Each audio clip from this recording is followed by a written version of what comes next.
Hi, my equestrian guys and gals. It's Miss Beverly with Equestrian Newbies out on the farm, coming to bring you an update on Ringo today. As many of you saw in my last video, Ringo was diagnosed as having acute founder, or laminitis, essentially. Basically what that is an inflammation in the lamina that attaches. They're kind of like a finger-shaped tissue that attaches from the hoof wall to the coffin bone. And these little fibers, when they become disrupted, or the blood flow becomes disrupted, it creates this inflammation that causes the acute laminitis. There are many reasons for laminitis. There are many things that laminitis is caused by. It's not simply one or two or three things. It's a multitude of things. For instance, you can get stress laminitis. You can get rock laminitis from riding your horse on concrete or asphalt for too long or too often. You can get a SIRS effect laminitis, which SIRS is like a systemic inflammatory response that typically is caused by something like a horse that's gone into surgery and their body is under a lot of stress, or some kind of trauma, accident, something like that.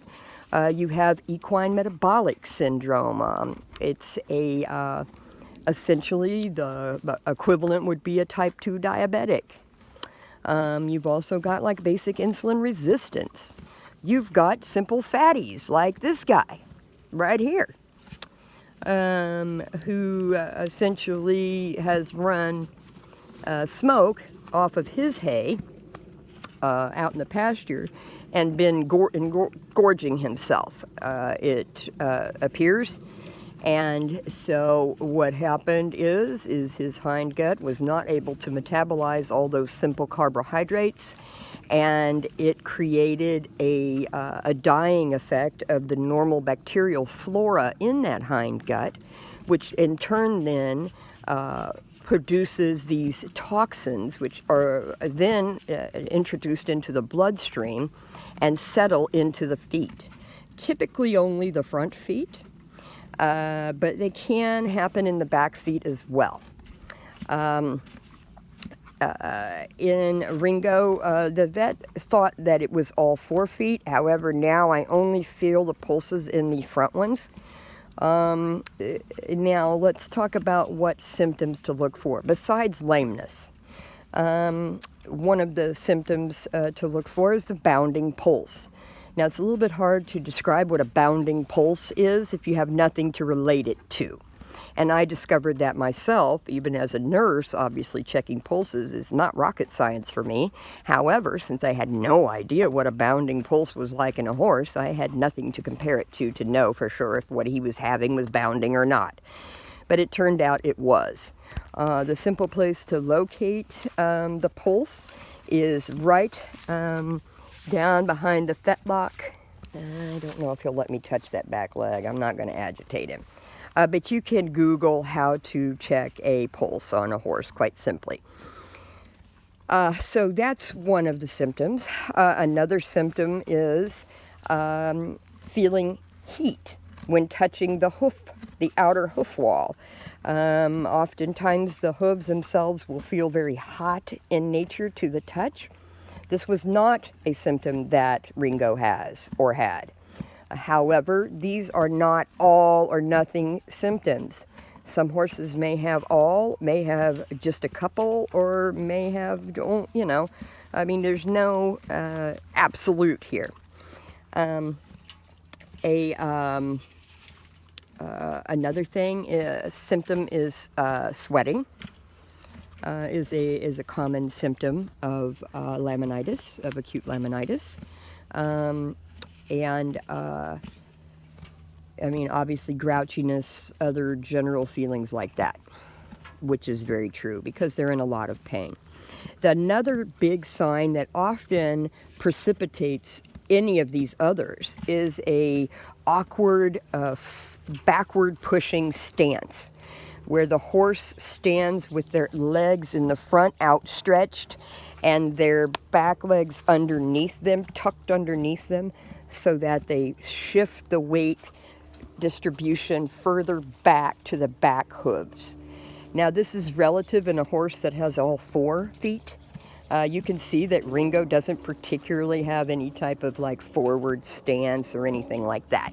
So again, not all symptoms are going to be shown in every animal. These are very general symptoms, but fairly universal, no matter what the cause.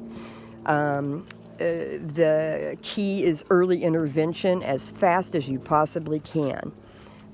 We were able to start this medication quickly, like I said, on Sunday, but we were not able to have the vet out until Monday, just simply because of cost. But also, I thought I had it pretty well at hand since I had gotten the medication, and we had already got him in the paddock, and we had already started with the soft ground and began that process. So she came out on Monday, she tested the hooves, she found that she felt like they were all 4 with acute laminitis. We put him on an immediate diet. We started him on a half a flake 3 times a day. Because I could not verify with our hay vendor what sugar content is in the hay, or even exactly what type of grass hay they're selling. I decided that we would introduce soaking the hay in water. So that is also a treatment if you're trying to promote weight loss in your horse, which is obviously something we need to do for Ringo. So by soaking the hay for about an hour, you remove anywhere between 30 and 40% of the water-soluble carbohydrates. These are carbohydrates that are simple carbohydrates that are susceptible to water. So they leach out of the hay into the water. You drain the water and effectively remove 30 to 40% of that sugar content in the hay. And it just helps to promote further the weight loss issue. This medication was our initial medication. This is Bute in pill form. It is a tapering dose. I'm sure different vets have different philosophies on what that tapering dose should be. Ringo was started on the tapering dose on Sunday, and as I mentioned, he got both his doses that day. Then on Monday, when the vet came out, she gave us this to also put him on. This is levothyroxine. This is typically the human equivalent, same kind of medication, brand name Synthroid, typically given for humans that have hypothyroidism. It's folks that have too little of the thyroid hormone in their bodies to function appropriately. And therefore, sometimes they'll have weight gain in people, etc. Well, in giving it to a horse that obviously does not have hypothyroidism, the plan here is that the increased thyroid medication here will increase his metabolism by increasing the levels in his blood. And helping him to burn these excess calories in a more timely fashion and further lose weight more quickly. The caveat with this particular medication is you cannot suddenly stop this medication. And that is critical as well. This is a medication that must be titrated off because a horse can become dependent on that. Not in an addiction form, but in a body metabolism form. So not a whole lot of other treatment here. The key for preventing laminitis in founder is preventing it altogether from the beginning. If you're already dealing with a founder, then the key here is going to be reducing disability as much as possible. So damage control, keeping them on that soft footing, keeping icing, keeping the meds, keeping them on a diet, restricting that carbohydrate intake, no treats, no snacks, no nothing, and just work on that diet. We have Smoke over here. Smoke is not in any type of, knock on wood, laminitis attack. We put him in this pen more to keep him over here for Ringo, to keep Ringo calm, but also to begin putting him on a diet. Now we are giving him a half a flake 3 times a day, just like Ringo, so that he is prevented from getting this. And since he is not as heavy as Ringo, he's distributed differently than Ringo, which is why Ringo doesn't actually, he looks like he's real muscular, and of course he is. Smoke happens to have a hay belly here. He kind of looks like a mare, and that's how you know he's fat. He doesn't have a crusty neck or any of that other stuff. He doesn't have a high, top line or any type of crease in his back with fat deposits, nothing like that. But he definitely has the belly going on. So we hope by intervening now for him, keeping him in here, he doesn't have access to free grazing, although it's dead everywhere around here. I can't even imagine. But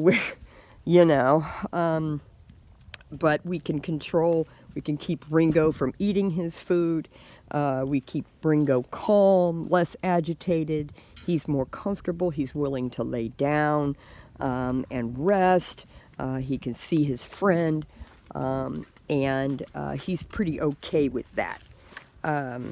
And so this is what we're doing for now.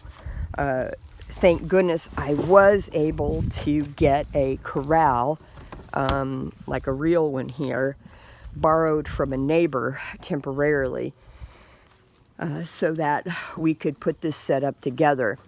This is a little bit bigger, though, than what the vet wanted for Ringo, so consequently we just kept Ringo in the smaller pen. So we'll just have to see kind of how it goes here. It is kind of touch and go. Ringo, being a 10-year-old horse, and catching it early, we stand a chance of recovering him in a useful manner, so that he will not have significant disability and a long-term lameness, but he will forever be susceptible to repeat episodes of laminitis and founder simply by nature of having one attack. And that's why we want to prevent it from happening at all to the 17-year-old here, where the outcome may not be nearly as positive due to age. So, so that's my update for now. I hope I was able to provide some kind of useful information. Please, please, please, at the first sign of any lameness in your horse, immediately call the vet and then the farrier. Don't assume it's just something simple. Always assume it's worse until you've proven otherwise. And that way you're intervening as quickly as possible to prevent that long-term disability and even death. Okay, please keep us in your thoughts and prayers. Happy holiday. Bye-bye.